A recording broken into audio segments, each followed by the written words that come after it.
Allah mübarek eylesin. Allah sana Allah canını selamet eylesin. Bu işi tehsil ediyorsun. İkinci Allah mübarek eylesin. Toy ki bu Nuri kişinin ahireti yolunu Allah mübarek eylesin. Onları Allah Teala birbirine mehriban eylesin. Ahir günleri hayra müveccel eylesin.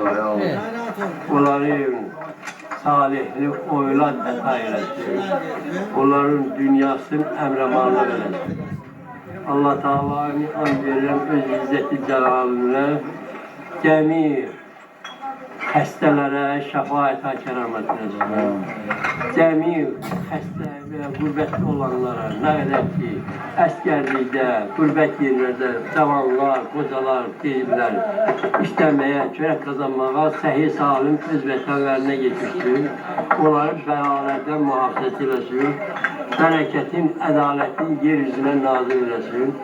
Allah Teala bu çətinliyi, bu susuzluğu, bu yoksulluğu cemaatın arasından götürsün.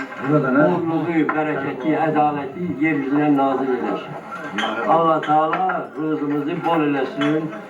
Allah Teala özü bizim ahir günlerimizi xeyrə müvəccəl eləsin. Dünyadan aparanda imanla aparsın. Dünyadan aparanda günahlarımızdan qələmli əfvi çəksin.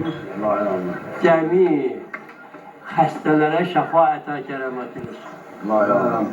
Bunlara da yaxşı dünya